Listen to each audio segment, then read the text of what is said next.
My name is Ariana Liza. I'm from Tunkhannock, Pennsylvania, and I am an art and photo restorationist. Post-college, I was introduced to the restoration world through my family's business. For me, it's very relaxing, it's soothing work, but I definitely didn't see this coming at all. It sort of came out of nowhere, but it's exciting because I really found a passion doing it. And that is what is really important to me personally, is just making sure that I'm doing something that I love. And this is definitely something that I love. I graduated from college in May of 2020, and my degree was actually environmental science. After I graduated, kind of my plans for what I was looking for changed a little bit. So I started working for my family business, and that is very heavily in the art and imaging world. I quickly discovered how much I loved it and how much meaning I got from that different path. And that is really what I've been looking for this whole time. All the restoration that I do is, I would say, 90% digital. So my family's business has a large flatbed scanner, and that is a huge part of what allows me to do what I do, because it can scan images at extremely high resolution and multiple images at a time. So that's kind of phase one of restoration. Phase two is all through Photoshop. I kind of think of restoration as like a puzzle. So each piece is completely different, and I have no idea what's going to come to me. My clients range a lot. Sometimes it's just somebody who found a picture in their attic that they want restored. Sometimes it's historic society or a community group might want something to use for marketing that they need restored. It can be anything from documents to maps to just old photos. Anything that's been damaged can be scanned and be restored. There's something really important about having a personal touch with this kind of work, because a lot of these pieces, it could be the only picture somebody has of somebody important in their life. And I think to really have a good quality image or a good, reproduction of what that is important. What I enjoy a lot about this work is being able to give people something that they thought they lost. I really like to hope that I make a difference in people's lives with this, just because I know that the moments I'm restoring for them are very sentimental moments. That is really a huge part of why I enjoy doing this and why I wake up and I'm excited every single day for someone to come pick up the work that I've been doing for them. There's a lot of really interesting work that can come from this. It's just really cool kind of seeing the variety of things that come in and like how quirky it can be. I always encourage people to bring, or at least talk about, their piece that they want restored. I think a lot of people look at something and quickly dismiss it, thinking that there's nothing that can be done. But so far we've done quite a bit of work with pieces that were really pretty badly lost, and you'd be surprised what can come out of it. Every photo, every piece, every document has its own extremely rich history.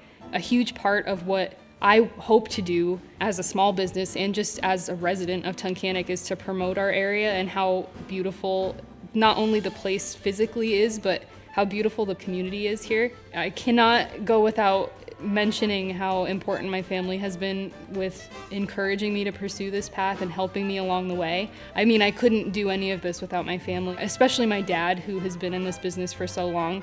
He has really trained me in everything I've learned, and he's always pushed me to go after my dreams.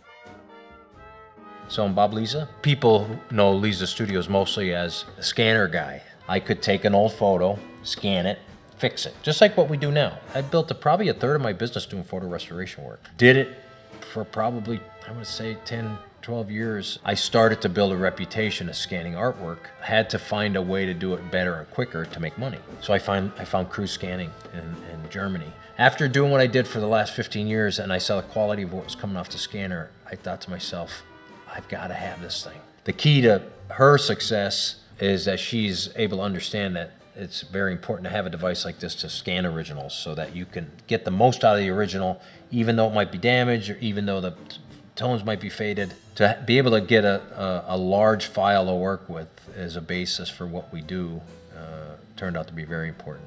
She's in the environment here, and I said, hey, you know what, I've given up the market years ago, but I did well with it. Not a lot of people have the level of patience to sit down and spend 15 hours fixing cracks in a photo digitally. She tried it, liked it. I saw she had the talent. She did have the talent, and she pulled off one or two right out of the gate that were very well done. And it's like she thought, you know what, I might be able to do this for, like, I like this enough that this might be the thing. And literally within a week, 5 jobs appeared out of nowhere. Now, I gave this up probably 10, 15 years ago because I did it before, and people in the area now are hearing she's doing it. There's almost like a rebirth of the market for her. That's happening pretty quick. So I'm excited for her. I think a big part of a struggle for younger people or people our age right now is trying to find a niche in the world. And I think recently a lot of people have realized how important it is to kind of take a step back and look at what's important in life and to pursue having a life that makes you happy. So something that I would love for people to take out of this is that what is the most important is always going after your passions. It can be scary to go after your passions and not what other people think you should be going for, or even not what you think you should be going for. A lot of times I think we place limitations on ourselves over what we think we should be doing, and when we're doing that, our passions get pushed to the side. But I definitely think it's important, and everybody should be focused on doing things that make them feel happy and fulfilled.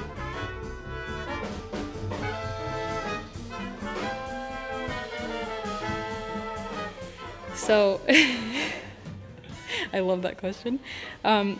My preferred method of coffee, as the other half of where my business is run out of places importance in, I love espresso. I feel like espresso is the way to go. And depending on my mood, I prefer a latte or a cappuccino sometimes with a little bit of cinnamon on top. That's the stuff.